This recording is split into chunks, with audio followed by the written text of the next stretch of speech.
কোনো রকম রোদে দেওয়ার ঝামেলা ছাড়া বা সেদ্ধ করার ঝামেলা ছাড়াই কাঁচা আলু দিয়ে মাত্র 10 মিনিটে পটেটো চিপস তৈরি করে নেওয়া যায়। ভাবা যায়?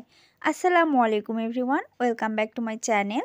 আজ আমি কাঁচা আলু দিয়ে সরাসরি তেলে ভেজেই আলুর চিপস তৈরি করে দেখাবো। আশা করছি আমার আজকের রেসিপি আপনাদের কাছে খুব সহজ ও ভালোও লাগবে।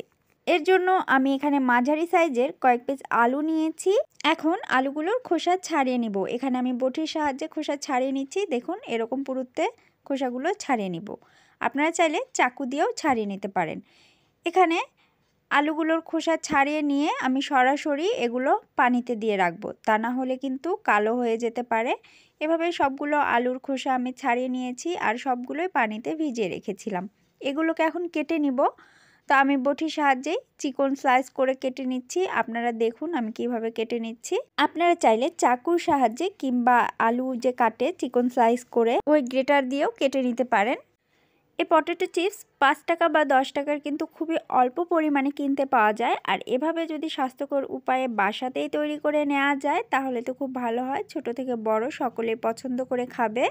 আলুগুলো কেটে নেওয়ার পরে আমি আবারও আরেকটি পাত্রে পানি নিয়েছি আর এখানে সামান্য পরিমাণ লবণ মিশিয়ে নিয়েছি। এই লবণ পানির মধ্যে আমি কেটে রাখা আলুগুলো আবারও ভিজিয়ে রাখবো। আর আমি কি রকম পুরুত্বের কেটে নিয়েছি আপনারা হয়তো দেখেই বুঝতে পাচ্ছেন। এখন এই আলুগুলোকে খুব ভালোভাবে পরিষ্কার করে পানি পাল্টে পাল্টে ধুয়ে নিয়েছি। একটি ঝাঁঝরির মধ্যে আলুগুলোকে রেখে দিচ্ছি, তাহলে পানিগুলো ঝরে যাবে। আর যখন হালকা পানি ঝরে যাবে ফ্যানের বাতাসও আপনারা শুকিয়ে নিতে পারেন, তবে আমি এভাবে একটু কাপড়ের উপরে দিয়ে দিয়েছিলাম 5 থেকে 10 মিনিটের মতো। আর আলুর গায়ে থেকে পানিগুলো কিন্তু শুকিয়ে গেছে।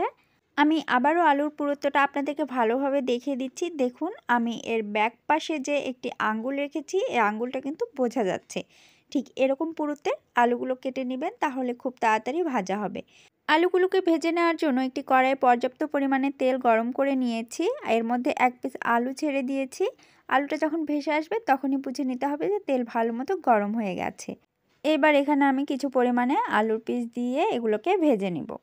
ভেজে নিতে খুব বেশি সময় লাগে না, 5 থেকে 6 মিনিট হলেই কিন্তু আলুগুলো ভাজা হয়ে যাবে। মিডিয়াম টু হাইয়ের মাঝামাঝি আঁচটাকে রেখে আলুগুলোকে ভেজে নিচ্ছি। উল্টাপাল্টা করতে করতে আলুতে কিন্তু কালার চলে এসেছে। এখন এগুলোকে তেল ঝরিয়ে নামিয়ে নিব। আর খুব বেশি কড়া কালার করানো যাবে না। এভাবে আমি সবগুলো আলু ভেজে নেব। তো কিছুক্ষণ তেল ঝরিয়ে এটাকে আমি নামিয়ে নিচ্ছি আর ঠিক একইভাবে বাদবাকি আলুগুলো আমি ভেজে নিচ্ছি। দেখলেন তো কত সহজেই সেদ্ধ করার ঝামেলা ছাড়াই, রোদে শুকানোর ঝামেলা ছাড়াই সরাসরি কাঁচা আলুই তেলে ভেজে পটেটো চিপস বানিয়ে নেওয়া যায়। তো আমি প্রথমবারের আলুটা একটু বেশি কালারিং করে ভেজে নিয়েছিলাম, পরেটা দেখুন হালকা কালারই আছে, তারপরে অনেকটাই মুচমুচে আছে। এখন আলুর উপরে আমি কিছু মশলা ছিটিয়ে পরিবেশন করে দিচ্ছি।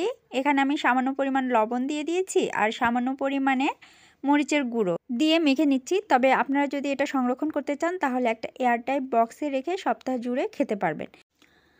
আলুগুলো কতটা মুচমুচে হয়েছে আমি আপনাদেরকে ভেঙে দেখিয়ে দিচ্ছি। দেখুন হাতে মুঠোবন্দি করলে একদম সবগুলো গুঁড়ো গুঁড়ো হয়ে যাচ্ছে।